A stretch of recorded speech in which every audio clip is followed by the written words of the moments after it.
पूरी दुनिया आने वाले समय के युद्धों की तैयारी में लगी हुई है। हर देश नए नए हथियार बना रहा है, नए नए डिफेंस सिस्टम बना रहा है। लेकिन इस रेस में अमेरिका अब चीन से पिछड़ता हुआ नजर आ रहा है। चीन ने इसी साल शुरू में अपने 2 नए 5वीं पीढ़ी के जहाज दुनिया के सामने रखे और 6ठी पीढ़ी के जहाज को भी बनाकर अमेरिकी ताकत को चैलेंज किया। लेकिन अब चीन ने जो ऐलान किया है उससे न केवल अमेरिका को बल्कि भारत को भी आने वाले खतरे के लिए तैयार रहना चाहिए और चीन की इस नई खोज के लिए कोई नया तोड़ ढूंढना शुरू कर देना होगा। दरअसल चीन के एक प्रमुख अखबार ने यह जानकारी दी है कि चीन ने दुनिया का पहला non nuclear hydrogen bomb test किया है। चीनी अखबार जिस हिसाब से इसकी तारीफ करने में लगे हैं उससे लगता है कि चीन का ये नया टेस्ट आने वाले समय में लड़ाई को और भी ज्यादा घातक कर देने वाला है। तो चलिए सारी खबर बताता हूं, लेकिन आपसे रिक्वेस्ट है कि चैनल को सब्सक्राइब कर लीजिए क्योंकि यहां आपको डिफेंस, फाइनेंस और फॉरेन पॉलिसी पर वीडियोस रोज मिलते हैं।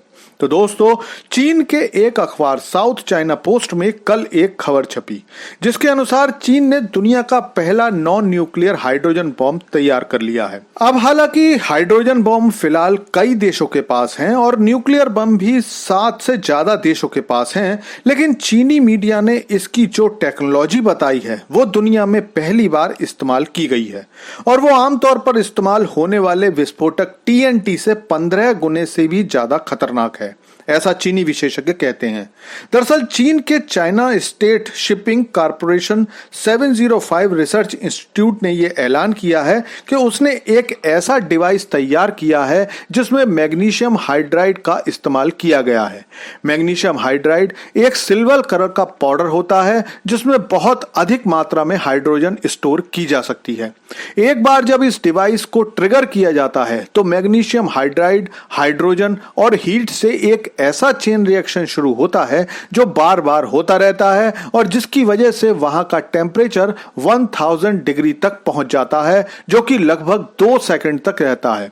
सुनने में आपको लग सकता है कि 2 सेकंड तो कोई ज्यादा नहीं है, लेकिन ये कितना ज्यादा है इसका अंदाजा आप इस बात से लगा सकते हो कि TNT से जो ब्लास्ट होते हैं वो 1 सेकंड के केवल 1/8वें सेकंड में सारा कुछ तबाह कर देता है। और चीनी वैज्ञानिकों के अनुसार उनका नया बम पूरे 2 सेकंड मतलब TNT से 15 गुना ज्यादा समय तक चमक पैदा करेगा, जो इतने समय में सब कुछ बर्बाद कर देगा।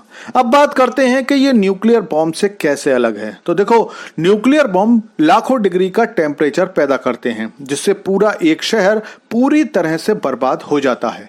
विस्फोट के बाद ना तो शहर में कोई जीव बचता है, ना ही पेड़ पौधे, और दशकों के लिए वहां पर रेडियोधर्मी वातावरण जीवन को पनपने नहीं देता है।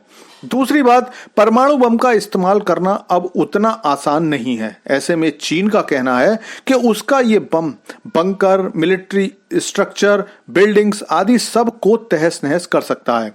खास बात यह है कि यह केमिकल चेन रिएक्शन से डिस्ट्रक्शन करता है, न्यूक्लियर चेन रिएक्शन से नहीं।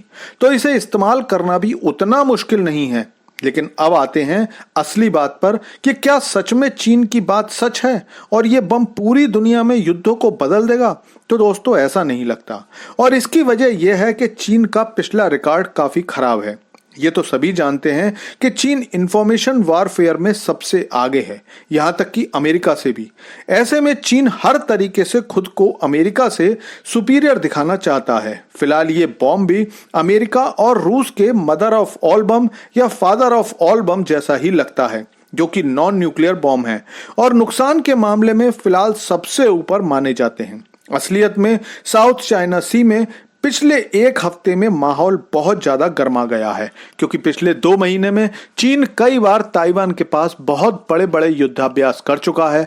माना जा रहा है कि चीन बहुत जल्दी ताइवान पर हमला कर सकता है और इससे बचने के लिए अमेरिका ने अपने B-1B बॉम्बर जापान में तैनात कर दिए हैं।